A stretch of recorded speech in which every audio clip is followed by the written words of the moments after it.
A useful reminder for when using moving averages. I hope you're very well. I'm recording this before Christmas, so this is coming out to you during the Christmas period or the holiday period, whatever you want to call it, wherever you are in the world. So I've just got a price chart on here of the euro dollar. Because the euro dollar, if we go to the daily chart, I've got it on a weekly there, we can see the daily chart has been in a, since I'm recording this on the 23rd of December. I don't know where it's going to end up, of course, by the time this comes out to you.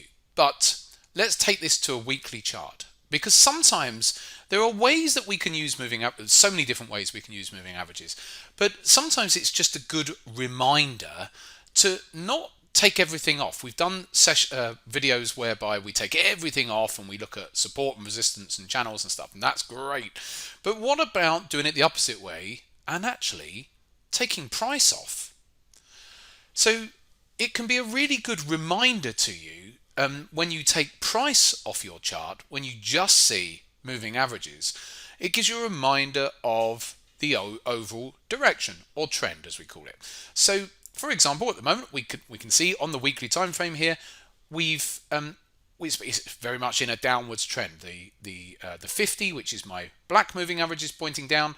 My 20 moving average is pointing down, and I've got two short-term moving averages here, a 5 and an 8, which it doesn't really matter about those too much. But I've got those on because they show us when price is trying to turn and do retracements, because price will retrace to the likes of the 20 period moving average on a time frame and a 50 and whatever you want to use, but I just use those. So if I put price back on, we can see that since price broke down through the 20, my blue moving average, price still has yet to retrace up to it. So that is a potential that it retraces back up to it. I don't know if that is going to, but it's certainly a potential. Let's take the price back off. But the main point I want to make here is that if price does retrace, that it's likely when the moving averages are facing down like this, bear in mind with every week that passes, that 50 is going to be coming down and the 20 is going to be coming down, that if it does retrace into those zones, then they are zones where price should react to those areas. So if we take this back actually and look at, this must be an area where price retraced to the 20 here, because we can see by the short-term moving average that price had retraced there, and then it reacted off of that. Same back in here, back in this zone here, we can see that it all come down, everything's rolled over, and there's a retracement, and it reacts back off. Same over here. So there's our trend to the upside, and there's our first retracement. Now it looks like price obviously went lower than that, but it's into that area. In fact, let me put the price back on. Yeah, price went a bit lower, but that's fine, absolutely fine. It doesn't have to be a perfect test, and so on and so forth. Very often you'll get a retracement, unless there's divergences, and then it might be a full scale reversal. But like down here, even down here, it retraced, it fumbled around for a while, went lower before then finally coming up. I don't know what was going on through all of these, but again and again you see these retracements once you're in a trend, and then price will at least react to them, whether it goes on a big leg lower like here or whether it folds over.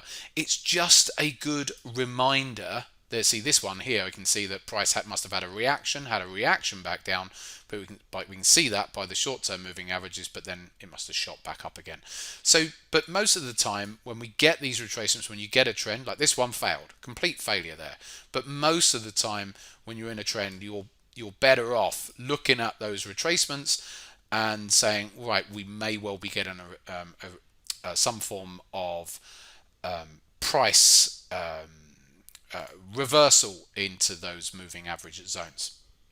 So if the euro does retrace up into these zones here on the weekly chart, it's not a perfect science, so price might overshoot it or whatever, but that would be certainly an area where it might at least have a reaction from. And that's just using our moving averages, and it just reminds us as well that what's the overall trend? Oh yes, the overall trend is down, because once price does start coming up, if it comes up, then it very quickly will sucker you in thinking, "Oh, right, now this is the new trend." Now it might be if you go and look at your trend analysis, maybe on the next time frame up, which would be the monthly chart, then that might be a different case. But certainly on this time frame alone, if it comes up into this area over here, we can see that we are in this trend, so there should be some sort of reaction there. And it's just a nice reminder, by taking price off sometimes and just looking at what your moving averages are doing, it's a nice little way of just looking at a chart and saying,